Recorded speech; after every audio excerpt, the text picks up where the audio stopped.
नमस्कार। जरा सोचिए, आपके शब्द किसी और को अंदर से रोज तोड़ रहे हो और आपको शायद पता ही ना हो। ऐसी ही एक कहानी है एक औरत की। एक औरत जो साइकोलॉजिस्ट के सामने बैठी हुई है, आंखों में उदासी और चेहरे पर थकान।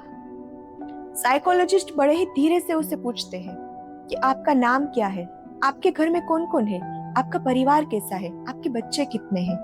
और वो धीरे धीरे सारे जवाब देती जाती है। फिर अचानक ही उसकी आंख भर आती है। वो कहने लगी कि सर, मैं बहुत परेशान हूँ। मेरे घर में कोई मेरी बात सुनता ही नहीं। मेरे सास ससुर मेरे हर काम में मेरी गलतियां निकालते रहते हैं, मुझ पर भरोसा ही नहीं करते हैं। मैं चाहे कितना भी कर लूं, हर बार हर बात में मुझे गलत ही साबित करते रहते हैं।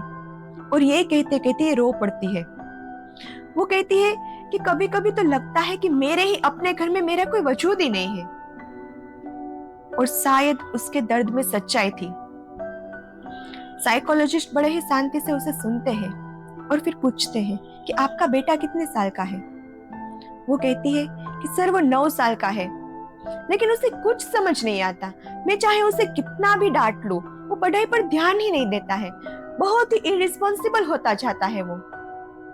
और मेरी तो कोई बात सुनने को तैयार ही नहीं है वो। मैं क्या करूं? अब उसके आवाज में दर्द से ज्यादा शिकायत थी। साइकोलॉजिस्ट ने उसकी पूरी बात सुनी और फिर पूछा, एक बात बताइए, जब आपके सास ससुर आपको भला बुरा कहते हैं, आपकी बात पर भरोसा नहीं करते, आपके हर काम को छोटा गिनते हैं, तब आपको कैसा महसूस होता है? और वो तुरंत जवाब देती है, मुझे बहुत दर्द होता है, सच कहूं तो मैं टूट जाती हूँ कभी कभी।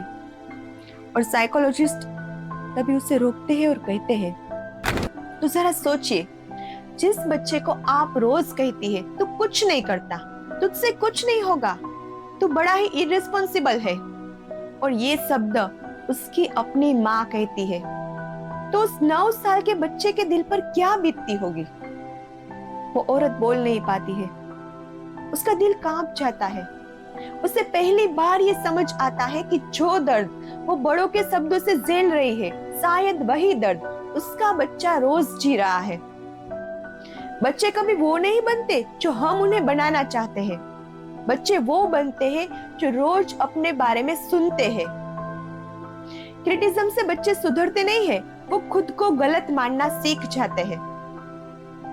हमें तानों से दर्द होता है, लेकिन वही ताने जब हम अपने बच्चों को देते हैं तो हम उसे डिसिप्लिन कहते हैं। तो याद रखिए, ये मत भूलिए कि आपका बच्चा भी इंसान है और उसका दिल आपसे भी ज्यादा नाजुक है। अगली बार अपने बच्चे को डांटने से पहले एक बार एक पल रुकिए, क्योंकि आपके शब्द या तो उसका आत्मविश्वास बढ़ाएंगे या उसे जिंदगी भर के लिए तोड़ देंगे। क्योंकि बच्चे को सही बनाने से पहले उन्हें सुरक्षित महसूस कराना जरूरी होता है। पर आप मेरी बात से सहमत हैं या नहीं, कमेंट कर जरूर बताइएगा। फिर मिलेंगे। जय हिंद।